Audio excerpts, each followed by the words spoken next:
Yo, what is up guys? It is Samool back again with another Epic 7 video for you guys today. And today we're going to be talking about the current Mystic Banner rotation and which unit of the 3 units that you can choose from, if any at all, are worth pulling for from this banner. That being said, before we get started with this video though guys, if you guys aren't already subscribed to my channel, make sure you guys hit that subscribe button to get updates when I have videos like this released, and also to get updates when my live stream goes live where we've been playing some Epic 7 and some other gacha games.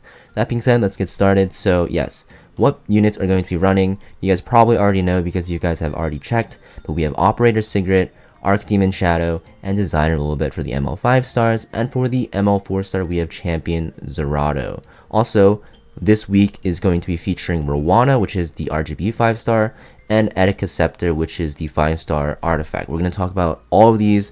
Let's first start with the ML 5 stars. So out of the 3 ML 5 stars, are any of the ML 5 stars good?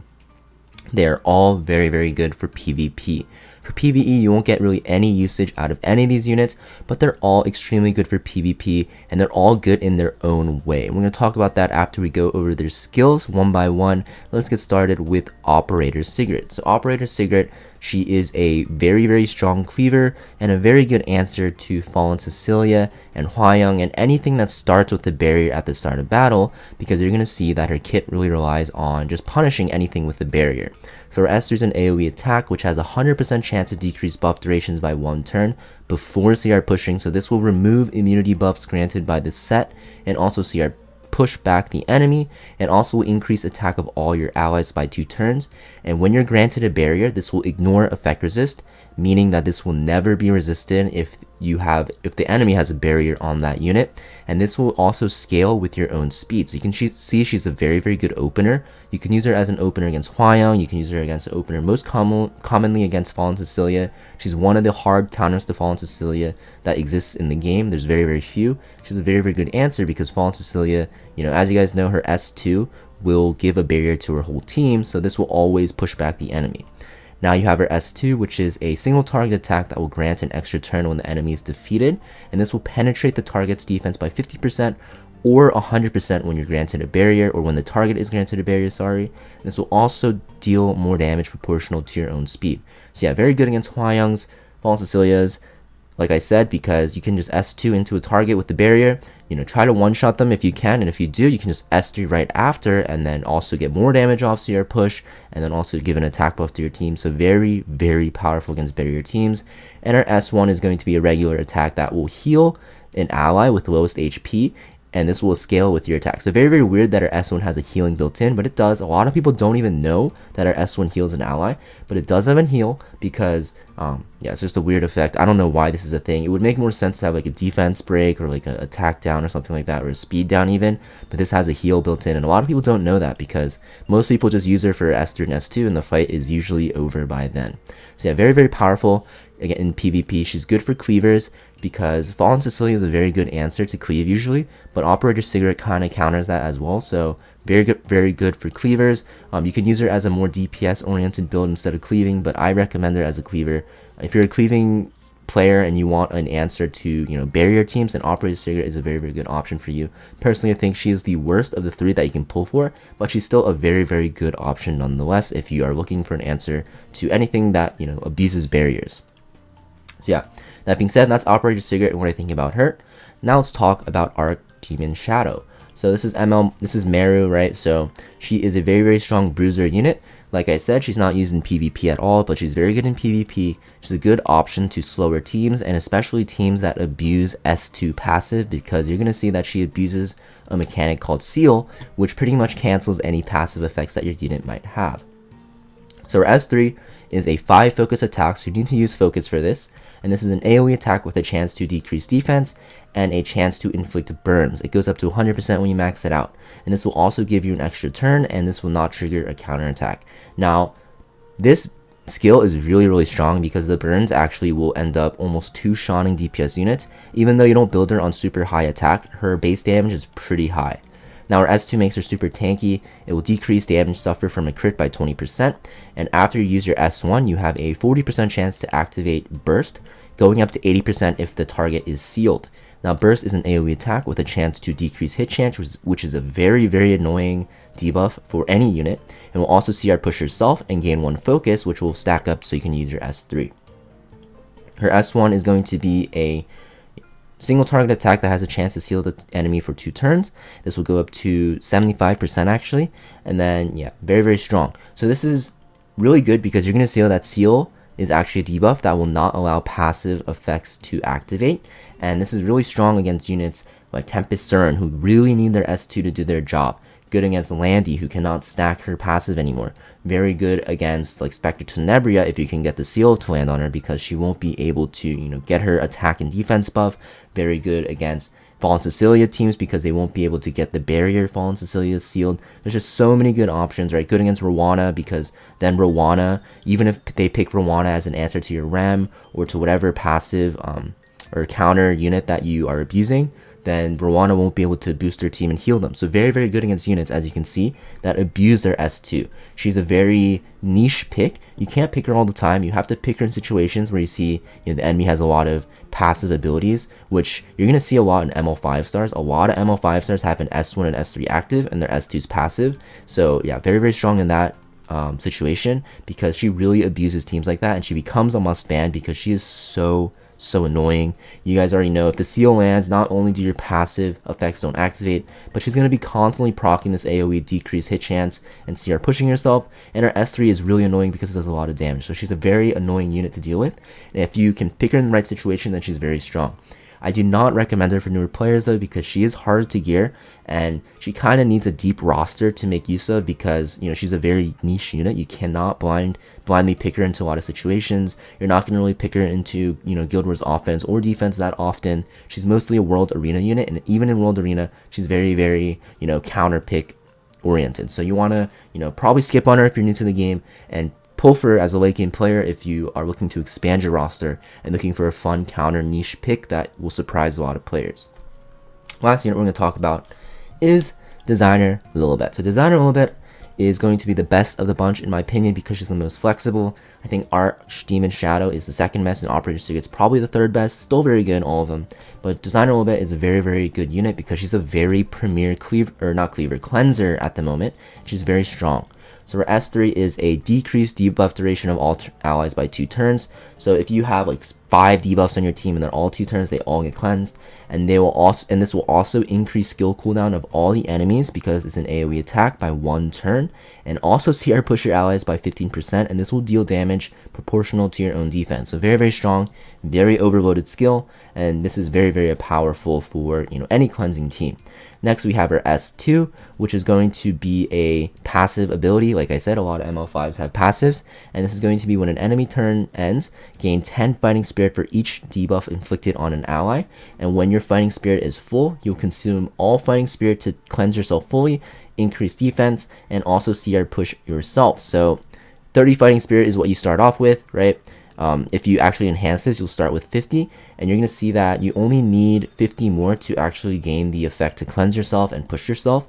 So you only need 5 debuffs on your team, which is very easy to hit because a lot of openers in the current meta have 2 or more debuffs. So you're going to be able to do this or activate this pretty easily, and then you can S3 right away, CR push your team, increase the skill cooldown of the enemy team, and do a lot of damage, because honestly your S3's damage is not that bad because you also get that defense buff as well. So very, very powerful. She's a really annoying cleanser because she cuts in as well, and she disrupts, and she also increases skill cooldown while doing damage and being tanky. So she's a very premier cleanser in my opinion. I think Meteor Calric is probably better than her still, but Designer Lilibet is definitely, you know, second best or third best to him as a cleanser because of her ability to cut like this, which is really annoying.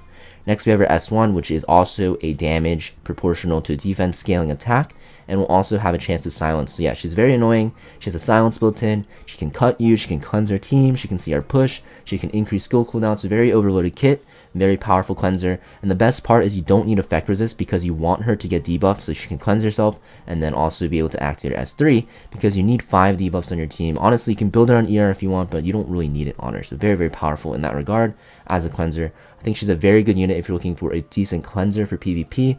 Mostly used in World Arena, not going to really be using Guild Wars because there's not a lot of units there. You want like 4 units on your team to get debuffs so you have a chance to activate your S2 more easily. So yeah, World Arena players, PvP players late game, if you're looking for a decent cleanser, then Designer Lilibet's a great option, especially because Mediator Cowric gets pre-banned a lot, so Designer Lilibet is a good secondary option to that. So yeah, those are all the ML 5 stars, guys. I think Designer Lilibet is the best, Archdemon Shadow is the second best, Operator Sigret is the third best in my opinion in terms of flexibility, but it really depends on what you want. Like if you're a cleaver, Operator Sigret's very good. If you are looking to, you know, expand your hero pool, you already have cleansers built, Archdemon Shadow might be better for you. If you're looking for a decent cleanser, or you have a Meteor Cowric but you're seeing him get banned a lot, then Designer Lilibet might be good for you. So yeah, very good options. It's really up to you to decide, but in my opinion, yeah, Lilibet over Archdemon Shadow over Sigret. Now let's talk about the ML 4 star. So the ML 4 star is Champion Zerato. So you guys might know this unit because you guys might have pulled him, but he is a very good PvE unit. I'm not going to go over all his skills, but basically he has a lot of defense breaks, he has a lifesteal built in, and he cannot get debuffs, so he's very, very powerful, and he's a counterattack.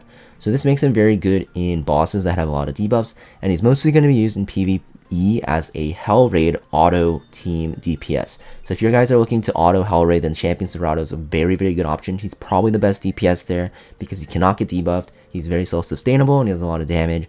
PvP, you can actually pick him in World Arena in certain situations. He's very good against debuff heavy teams because of his S2. He's immune to stun, sleep, and decreased hit chance.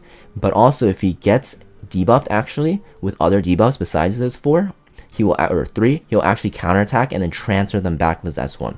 So very good as a answer to some debuff heavy teams. I wouldn't make it my goal to pull him from this banner, but if you guys end up pulling him while pulling for any of the other 3 units, then consider it a bonus because he's a very, very good unit, very underrated still in PvP.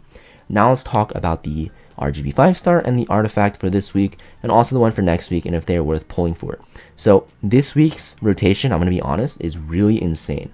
Roana is a very, very powerful unit. Her S3 is an AoE heal with revive. Her S2 is that annoying mechanic that will heal and CR push your team whenever you get hit by a counter attack, dual attack, or extra attack. And her S1 is a barrier for your team, which is not that great. Mostly her strength comes from her S2. Very, very strong against units like Rem, SSB, anything with a counter actually, like Violet even, right? Like Bellion even. She's very, very powerful. And in PvE, she's very, very strong. She's really good against adventure bosses that have a lot of, you know, double attacks or extra attacks. Also very good in Hell Raid and Normal Raid. Also very good in some Automaton Tower. She's extremely powerful. If you guys are looking for a way to cheese some bosses, especially ones that have extra attacks, then Roana is a very, very good option. You know, while you're pulling for these units, you guys, you know, might also have a chance to pull for Roana. I think Roana as a unit, if you end up pulling her as an early mid-game player while you're pulling for an ML 5 star, you should consider yourself lucky because Roana is way better than the ML 5 star units for PvE, and I consider her one of the most must-have units. You can even use her as a late game player for KDs. She's very good for Ice Expo. You can use her in Dark Expo. Very powerful and very versatile. Definitely recommend, you know, even trying to pull for her from this banner. If you're new to the game and you have a lot of mystics saved up and you think one of these, you know, ML 5 stars are cool, then you can pull for that ML 5 star with the intention of also trying to pull for Roana because she's very powerful. I think she's really good, and you should consider pulling on the banner as a newer player just because of Roana. Next, we have the Artifact Etika Scepter. This artifact's not that great. You're mostly going to use this on like Tenebria for like Earth Expo, and also maybe even like Researcher Carrot for PvP. But besides that, you know, you're not going to really have too much usage, mostly because there's a lot of mage artifacts that are very good, and Etika Scepter is very good, but there's a lot of good options that are 4-star as well, so you don't have to, you know, stress about not getting this artifact or getting it, so nothing too special in my opinion, but definitely still an okay artifact. Next week, we have Krau, also Circus Fantasia. So, Circus Fantasia, not that great of an artifact, not going to say too much about it. The effectiveness is nice, but, you know, nothing too crazy. Krau is a very, very powerful unit. So Krau, you know, as you guys probably know, is a very strong PvP unit because he's a tank with a lot of utility, with his S2 being a defense buff and CR push for the enemy. Also his S1 being a really annoying provoke, and also his S3 making him a damage threat because he can one-shot units with his S3 the lower he gets. So Krau, very good. I think Krau compared to Roana is going to be better. Actually, not even better. I think he's still very good, very similar in terms of strength for PvP. But in PvE, I'd say Krau is a little bit worse. But, you know, the thing is, if you don't have a really solid knight for PvP, then you guys might want to consider him, because there's not a lot of good knights. Actually, that's not true. You have like Adventurer Ross and Falconry Cleary. But if you're looking for another knight with a defense buff, you can use Krau. But I personally recommend Roana over him, because Roana is still very good in PvP, probably even a little better. And in PvE, she's definitely better. If you guys have Roana though, you guys definitely want to wait for next week, because Krau is an insane PvP unit still. He's always fail-proof. He will always be in the meta and always be strong, just because his kit is so freaking powerful for a RGB 5-star. You can even use him in Guild Wars defense if you wanted, and even Arena defense, he's very good. And even in World Arena, you can pick him, and he's a very, very solid knight. You can never pick him and be like, oh, that was a terrible pick. He's a very, very solid unit. So that being said, that's pretty much it for this Mystic Banner, guys. I think Designer Lilibet is the best. Archdemon Shadow is the second best. Operator Sigret is the third best. Very, very close though. It really depends on what you're looking for. If you're looking for a cleanser, Designer Lilibet. Looking for an answer to, a lot of units that are abusing their S2 as like a counter pick or a niche pick, then Archdemon Shadow. Looking for an answer to, if you're looking to an answer to Fallen Cecilia, even Hwayoung to an extent, and you're a cleaver, Operator Sigret. And yeah, Champion Zerato is very good. And then for the ML 5-star or RGB 5-stars, I would recommend this week's over next week's. Roana is a little bit better than Krau overall. And yeah, that's pretty much it. So yeah, that being said, if you guys found this video helpful, make sure you guys leave a like and subscribe, and also comment on the video what you guys want to see in the future. And also, hope you guys have a great weekend, and I'll see you guys next video. Peace.